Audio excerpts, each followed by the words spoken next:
요즘에는 영화관에 파리만 날린다라는 얘기가 있는데 저 때는 이렇게 친구들끼리 뭐 학교 마치고 나서 이렇게 팝콘 시켜가지고 영화를 보는 게 굉장히 큰 엔터테인먼트였었거든요. 제가 그렇게 고등학교 때 친구들이랑 갔던 영화 중에서 아직까지도 굉장히 충격적으로 남아있는 영화가 하나 있어요. 그게 바로 100 Days of Summer, 바로 500일의 서머입니다.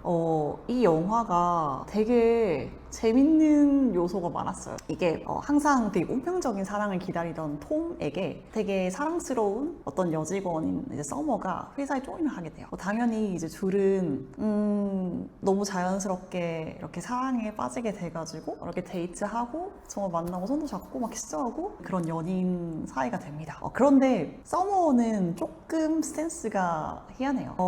근데 나는 너의 여자친구는 되고 싶지 않아. 근데 그게 중요해? 이렇게 남자한테 물어볼 때 남자 안 중요하다고, 우리가 지금 너무 좋은데 뭐 그게 뭐가 중요하냐 이렇게 얘기하고 대화가 이제 넘어갑니다. 근데 그게 정말 한 달, 두 달 이렇게 지속되는 게 아니라 정말 막 1년 반 이렇게 지속이 돼요. 그런데 어느 날부터 둘의 관계가 옛날처럼 그렇게 막 스윗하지 않고 서머 되게 우울해 보이는 그런 날들이 좀 이어졌어요. 그때 결정적으로 둘이서 이제 바에 가서 이제 술을 마시는 그런 장면이 있었었는데 거기서 어떤 남자가 서머한테 작업을 겁니다. 근데 톰이 그거를 막 보호한답시고 이 남자한테 이렇게 하지 마 이렇게 하면서 이제 둘이 어떻게 하다가 감정 격해져가지고 톰이 주먹을 날리게 돼요. 톰은 자기 나름대로는 남자로서 이런 액션을 취한 거라고 생각하고 여자 쪽에서 그거를 되게 appreciate 할 거라고 생각했었는데 이제 서머는 너한테 너무 실망했다, 왜 그렇게 행동하냐, 나는 그런 걸 원한 적이 없다 이렇게 얘기를 해요. 그래서 야 그게 무슨 소리야, 우리가 이렇게 사귀는 사이인데 하니까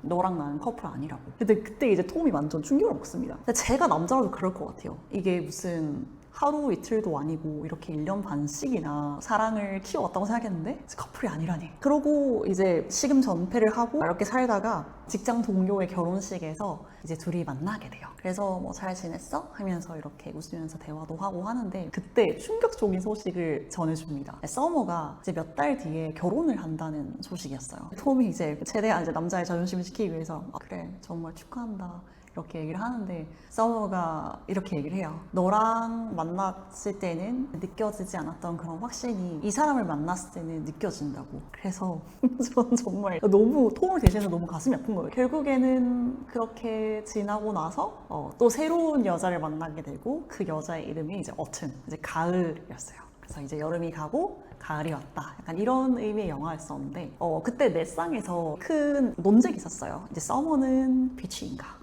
저는 서머가 이제 빛이라는 거에 대해서는 정말 단 한 톨의 의심도 없었습니다. 저도 이제 좀 나이를 먹고 그리고 해외 생활을 이제 몇 년째 하면서 저는 서머가 하나도 틀리지 않았다는 거를 알게 됐어요. 이게 되게 충격적인 부분일 수도 있는데요, 여러분. 영화를 보신 분들은 알겠지만 서머는 처음부터 나는 연인이 될 것에는 관심이 없다라는 것을 분명하게 얘기를 해요. 나는 레이블링에 관심이 없다. 이제 그렇지만 이 관계를 이어나가기로 결심한 거는 톰이에요. 근데 여러분 생각해보세요. 이렇게 항상 햇살처럼 웃어주던 그녀가 같이 밤 보내고 일어나서 눈 부비고 웃던 그녀가 우리는 커플 아니야 이렇게 얘기하면은 얼마나 충격적일 것 같으세요, 여러분? 톰은 이렇게 생각했던 것 같아요. 서머가 지금은 그렇지만은 나중에는 마음을 바뀌겠지. 그러고 나서 우리는 커플이 되겠지. 근데 이거는 이런 비단 연인 관계뿐만이 아니라 어떤 약혼이라든지 결혼이라든지 혹은 뭐 자녀를 갖고 안 갖고의 문제에서도 다 드러납니다. 내가 사랑한다는 말을 했을 때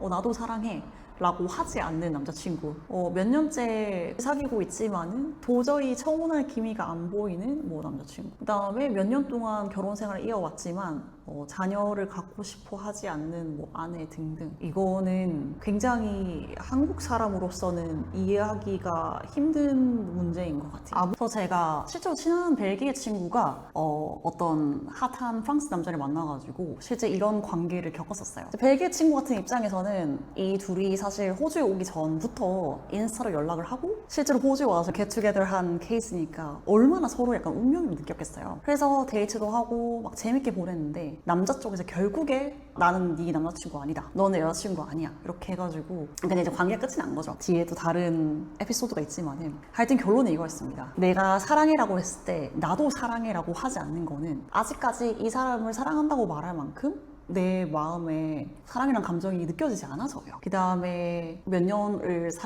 사귀었든 혹은 결혼했든 간에 뭐 청혼을 하지 않거나 아이 양육을 원하지 않는 사람들은 그거는 그 사람을 사랑하지 않아서가 아니라 뭐 결혼이란 제도가 나한테 안 맞는 사람일 수도 있고 뭐 이 사람과 자녀를 키우고 하는 것에 확신이 없어서 그럴 가능성도 높습니다. 우리 한국인 이런 게 있잖아요. 이제 뭐 남녀가 만나면은 당연히 뭐 어느 정도 이렇게 막 잠자리도 하고 스킨십도 하고 그러면 사귀는 거고, 사귀고 어느 정도 있으면은 결혼도 하는 거고, 결혼했으면은 애도 낳는 거고, 그런 식으로 뭔가 이렇게 그 리니어한 목표가 있잖아요. 근데 정말 서양권에서는 이런 게 없습니다. 그러니까 우리는 막 몇 년 사귀었는데 결혼 안 한다고 하면은 남자가 나쁜 놈이잖아요. 그 다음에 뭐 결혼을 했는데도 애를 안 낳겠다고 하면은 야, 애 안 낳을 건데 뭐 하나 결혼하냐? 이런 사람들도 아직까지 굉장히 많고요. 그런데 서양에서는 아직까지 이런 뭐랄까요? 범국민이 가지고 있는 프레셔가 없어서 그런지 거기에 대해서 부담을 느끼지 않는 것 같아요. 근데 이게 물론 희망적인 케이스로 이제 남자가 혹은 여자가 비혼주의라고 할지언정 만나면서 이래서 사람들이 결혼을 하는 거구나 하고 마음을 고쳐먹고 결혼을 하는 경우도 있고요. 아니면 정말 영영 안 하는 경우도 있습니다. 그런데 그렇다고 해서 그 사람을 원망할 수가 없어요. 왜냐면은 그 사람들은 그러니까 서머처럼 쭉 의사 표현을 해왔기 때문에 나는 결혼에 관심이 없다. 나는 사귄 데 관심이 없어. 이렇게 얘기를 했는데 그런 사람들의 이제 마음이 바뀌기를 바라는 것은 우리 쪽이었지만 그 사람이 마음이 바뀌지 않는다고 할지언정 그 사람을 원망할 수는 없는 거죠. 왜냐면은 내가 그 사람이 그렇게 얘기했을 때도 관계를 이어왔기 때문에. 어렵죠, 여러분. 저는 아마 저 호주에서 평생 살아도 아마 이거 이해 못할 것 같아요. 정말 너무너무 춥습니다. 아무튼 오늘은 이 500일의 썸머 영화를 통해서 이제 한국과 이제 서양 쪽의 연애가 어떻게 근본적으로 다른지에 대해서 한번 얘기를 해봤어요. 제가 또 다음에는 다른 재미난 에피소드를 들고 오도록 하겠습니다.